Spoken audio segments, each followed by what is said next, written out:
To avoid the capital gains, obviously, what do? You push it into a different exchange and or just extend into the new fund. And the capital gains is just restricted to your capital returns on that previous year's income. I'm curious, you guys mentioned abstracting and unlocking deals off market. Let's shift a little bit, guys, and let's geek out about capital gains tax here, right? So a lot of these top sellers who you might be buying from have owned these parks for decades, and they're fully depreciated, and they have a huge amount of gain, and they're going to be hit with capital gains tax. And they are in their 50s, 60s, 70s, maybe older, and they're not wanting to start over with new toilets, new trash, new liability, new mobile home park. So talk about the frustration sometimes when it comes to lack of flexible options to go into a fund like you guys, because the 1031 exchange is so restrictive. Right. Tom, once you head this off, because we've been talking about this quite a bit, and you kind of forefronted our original conversations as we've been going the past couple of weeks. What we're looking at is we're taking the capital gains for the people that we're buying parks from. We're offering them the opportunity to provide us with the financing.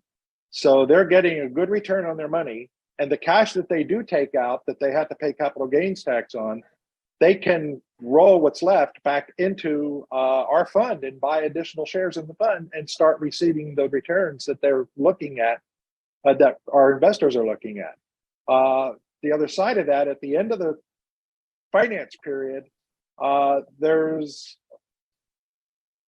numerous ways that they could take and use those funds that they get back in. We could take, and in the case of our investors, there's a possibility this is a tax strategy down the road of separating out individual properties with individual investors, putting them in a tenant in common situation, and they turn around and do a 1031 exchange on that property after the property's been split out from the fund, and they're the full owners. The several people involved are the full owners of that property.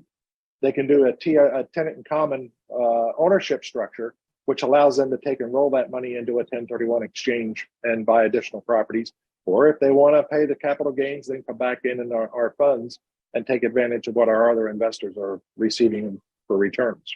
Yeah, and to build off of that, Tom, as well, I mean, obviously, to avoid capital gains in the previous funds that I've worked with, which is 16, I mean, and this is now the 17th that I've worked with, but in the previous 16, to avoid the capital gains, obviously, what do? You push it into a different exchange and or just extend into the new fund.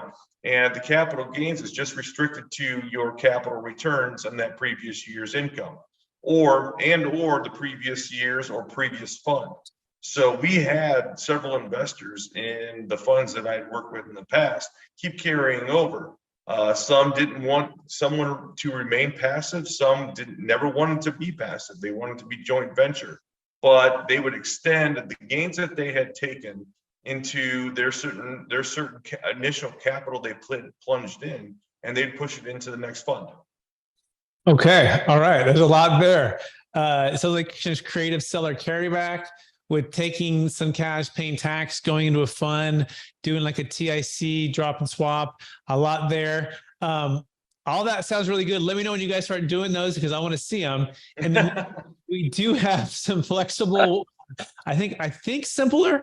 Let me know what you guys think. It's called a deferred sales trust. Instead of doing a seller carryback for you guys, right, letting you guys carry paper, they can exit their position, defer their capital gains tax, and then diversify into multiple funds with you, do deals themselves, have some liquidity, have some diversification, still deferring that tax through a trust, right? A deferred sales trust. You can learn more about that by going to capitalgainstaxsolutions.com, where we lay out your options for you there.